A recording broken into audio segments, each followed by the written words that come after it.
Well, that happened. And it's what we called a good old fashioned butt kicking. The Oregon Ducks did that to Utah. Sadly, we now have to talk about it. You are Locked On Utes, your daily podcast on the Utah Utes. Part of the Locked On Podcast Network. Your team every day.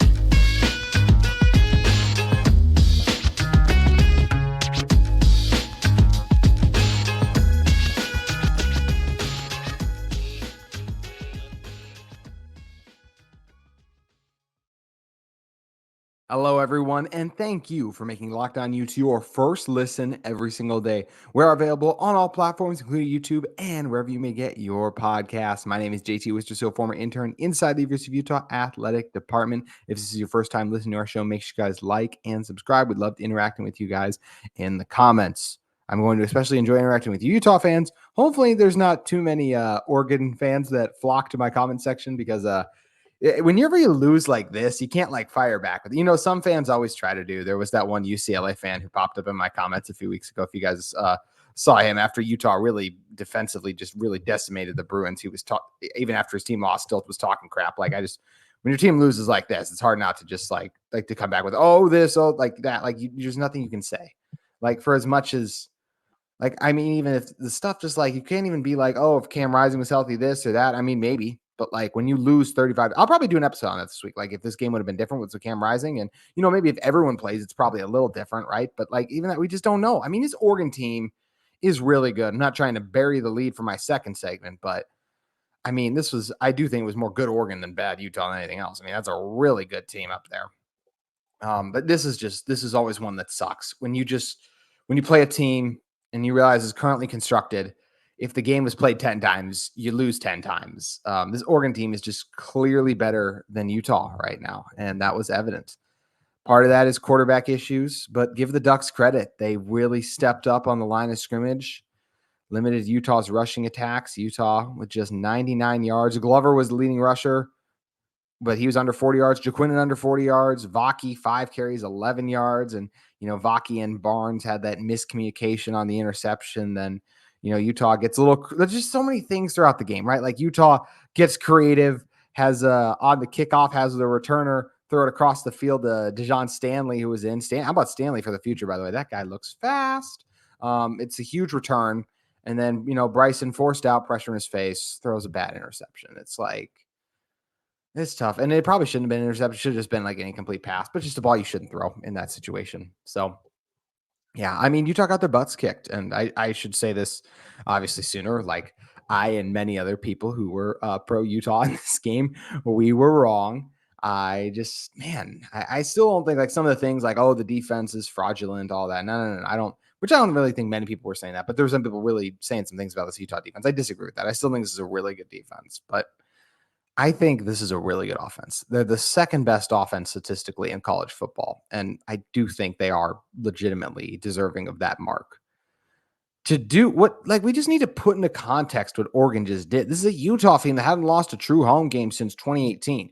There's a reason College Game Day came out to this game. There's a reason that the Fox crew of Joel Klatt, Gus Johnson came out to Salt Lake. This was a big game. This is a big deal. Even though Utah was down their starting quarterback as they'd been all year in Cam Rising, this was still a game that you felt like was going to be close because Utah being at home, Kyle Whittingham, this program, all the things they do well. And Utah just got shellacked. I mean, there's no way around it. How easy did Oregon make it look early on this game offensively? I mean, just whether it was the gaining yards on the ground and, of course, Bonix. Bonix was I thought he was sensational.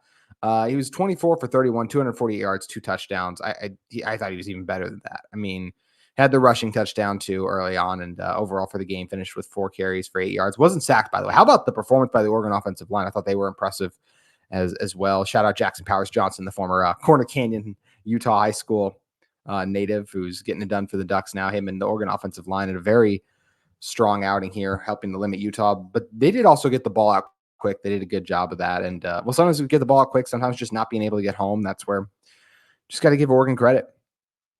They were the better team. As I mentioned, I was very wrong about this game, and I got no problem saying that. I believed in Utah at home, and the history for Utah at home had been on my side. A pretty highly ranked Oregon team came in there a couple years ago and and they got whooped. And look, obviously things changed with no Cam, but still you felt like with the way the offense looked last week, all of those things that they had a chance to come together this week and do some things, continue just build off the momentum and continue to find that success. And all they found was 6 points. One of the field, they only had one real drive of their own. The other one said, how about what? I mean, Junior Tafuna, what a play. Are you serious? That's the kind of thing I only see Aaron Donald make, that type of play where you tackle a guy and in the midst of tackling him, you take the fumble away. That was elite by Junior Tafuna.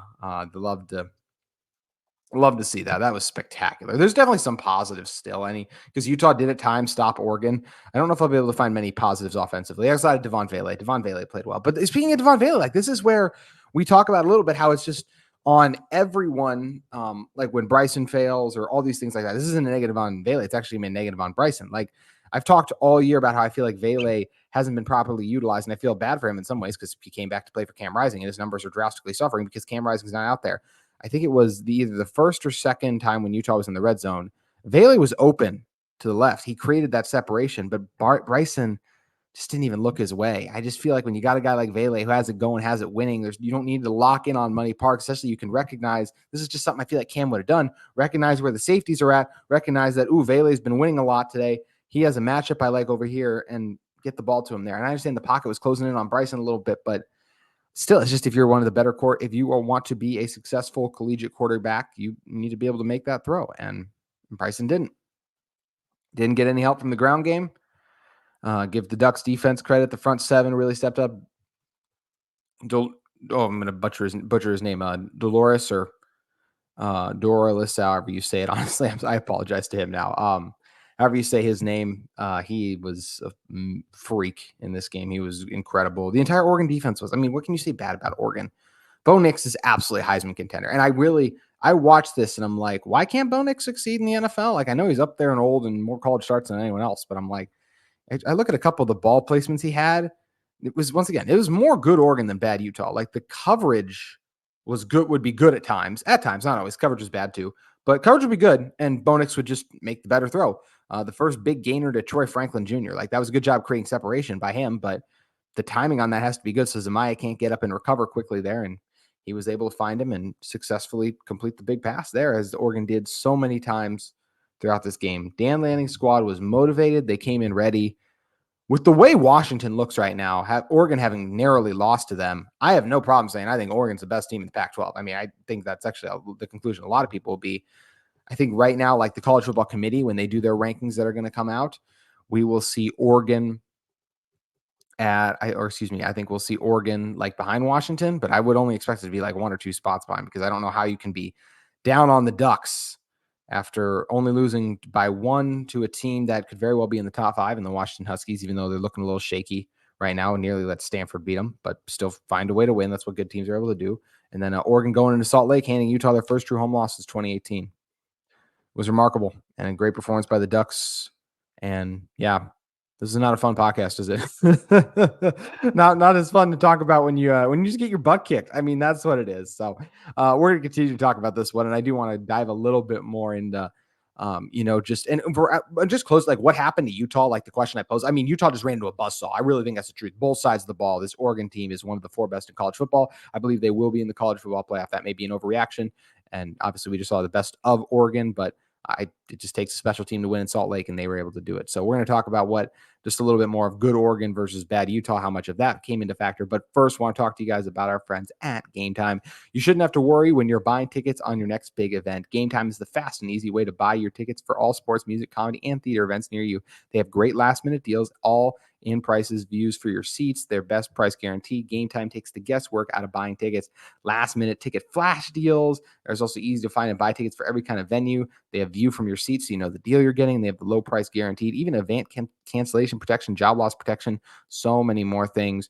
Guys, if you want to get the stench or the stink of the Ducks off after that, the Ducks game, after that disappointing loss, then maybe it's a good idea to head over to Game Time and look into the Arizona State game, because that's one that Utah should win at home next week. I expect Utah to pick back up their strong home winning streak with a victory there. And that's where Game Time comes in because, like I said, they have great deals, great views, and even protection on it. That's where Game Time really steps up. You can take the guesswork out of buying tickets with Game Time. Download the Game Time app, create an account, and use code LOCKEDONCollege for $20 off your first purchase. Terms apply. Again, create an account and redeem code with LOCKEDONCOLLEGE. That's Locked On College, all caps, no spaces, for $20 off. Download Game Time today. Last minute tickets, lowest price guaranteed. All right, coming back into this one. Once again, it was definitely more good Oregon than bad Utah to me. When you're talking about just the Oregon defense executing at a high level, their run support was fantastic. The throws Bo Nix made, the cuts Bucky Irving made. Like, yeah, it was bad Utah too, but I still believe this is a top 5 team in college football. So much credit to Dan Lanning for what he's built. He's done a outstanding job. And look, Mario Cristobal obviously did great things down there too. So it wasn't like he was inheriting a program that was in the dumps, but they're going to be a good place in the Big Ten. I tell you what, I think that a lot of teams are not going to enjoy playing Dan Lanning's Ducks as Utah obviously did not today. Just ugly offensive numbers for Utah. Barnes, 15 for 29, 136 yards, 2 interceptions. Mentioned not even 100 yards on the ground. Vele, the only one really got it going in the passing game. A couple grabs by Money Parks, but even he had 5 catches for 24 yards. That's not a lot. I did like Near McLean, by the way. I thought I really liked the play he made early. That route to settle in the middle of the field, but then cut it to the outside there. That was crafty. I don't know what his eligibility is off the top of my head now, but if he's the guy I think would be a nice addition to have next year if Cam does come back. So yeah, it is. It's just crazy that all these events and venues, and I do want to talk about that in a second, all the stuff that was in Salt Lake, because I thought that was great this weekend. It's crazy they all came out to Salt Lake, and you put up a performance like this. It's tough. I mean, it sucks. Utah was not good. Oregon made them look not good too, so you got to give a lot of credit to the dynamite performance by the Oregon Ducks coming into Salt Lake City. And once again, I expect that this to be an Oregon team that is in it to the end of the season, and I sincerely mean that, in college football playoff as well. But yeah, I mean, the injuries, this is where it also was just like, I think I was drinking the Kool-Aid a little bit last week. I'll take that on me, guys, being like, it was funny because last Saturday, if you guys remember on my post-game show, the same one we're doing now, I said that everyone needs to savor this moment because I'm not sure, talk about the USC game, because I'm not sure how the rest of the season is going to go. But then it was like, game day's coming. McAfee, the number 1 team for Fox. Utah doesn't lose at home. Oregon, there's some matchups that I feel like maybe Utah could be better at in Oregon. Then all of a sudden I talk myself into Utah, pick Utah to win across various podcasting platforms. It was a great week, fun week for Locked On Utes last week. Appreciate all you guys for showing up and showing out in it. And yeah, it just, when you get to the game and you're like, oh no, they are better than us. And once again, I'm still not sure if Cam Rising would have made the difference in this game, even with some of the, even if Utah was completely healthy, they very well still could have lost this Oregon team because they're that good. And look, maybe Utah would have been fine with everyone healthy, but hard to say. Once again, so impressed with Bo Nix. Troy Franklin made a couple of really nice plays here. Also, Bucky Irving, 14 carries for 83 yards. We averaged 5.9 yards per carry. James also had 5 carries for 38 yards and 7.6 yards a carry. Defensively, Florence for Oregon, 9 tackles. There's so many guys for this Ducks defense. Dorless was his name, actually. I apologize for butchering that earlier. But man, like I said, just a wild. Like when you just get on the field with the team and you're like, they're one of the best in college football, and like you're so clearly not on their level. It's tough to swallow. I mean, that's I think what Utah is looking at too. As for what Utah did poorly, I mean, what did they do positively? Like Junior Tafuna, Devon Bailey made a couple of big plays there, but the defense just got shredded on the ground, through the air, fell for the play action a lot. I'm going to do a tape breakdown tomorrow, so we'll dive in deeper on all of that stuff. Looking beyond that, though, also talking about just the offense execution. Mentioned Bryson not playing well because the running. We said it with Bryson all week. If everything was there, Bryson would play well. If the running game was there, if receivers are getting open. Receivers got open at times tonight. He did hit them a few, but not enough. The running game did not get going, so Bryson's going to falter. This is a team loss. This is on Coach Whittingham, Morgan Scalley, Andy Ludwig, everyone. Every single person in that Utah locker room will take blame for this disappointing loss to the Oregon Ducks, 35-26.